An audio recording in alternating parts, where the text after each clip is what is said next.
The most basic way to wire marine speakers to an amplifier is to connect one speaker to each of the available channels. But there are other options to consider.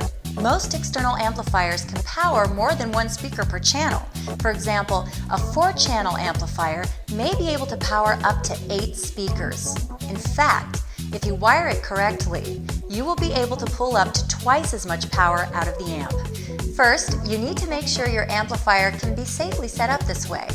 Check the specs to see if it is 2 ohm stable, or check to see if it has power ratings for running at 2 ohms. If that is the case, then you are in good shape. If not, stick with using 1 speaker per channel. When connecting 2 speakers per channel, you want to wire the speakers in parallel.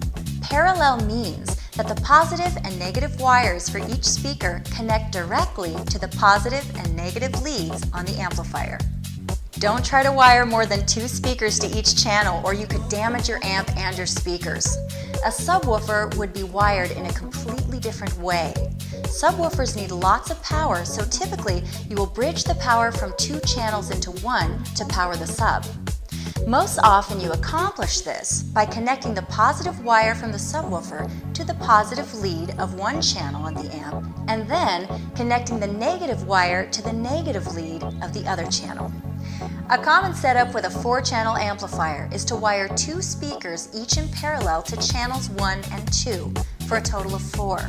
Then bridging channels 3 and 4 for the subwoofer.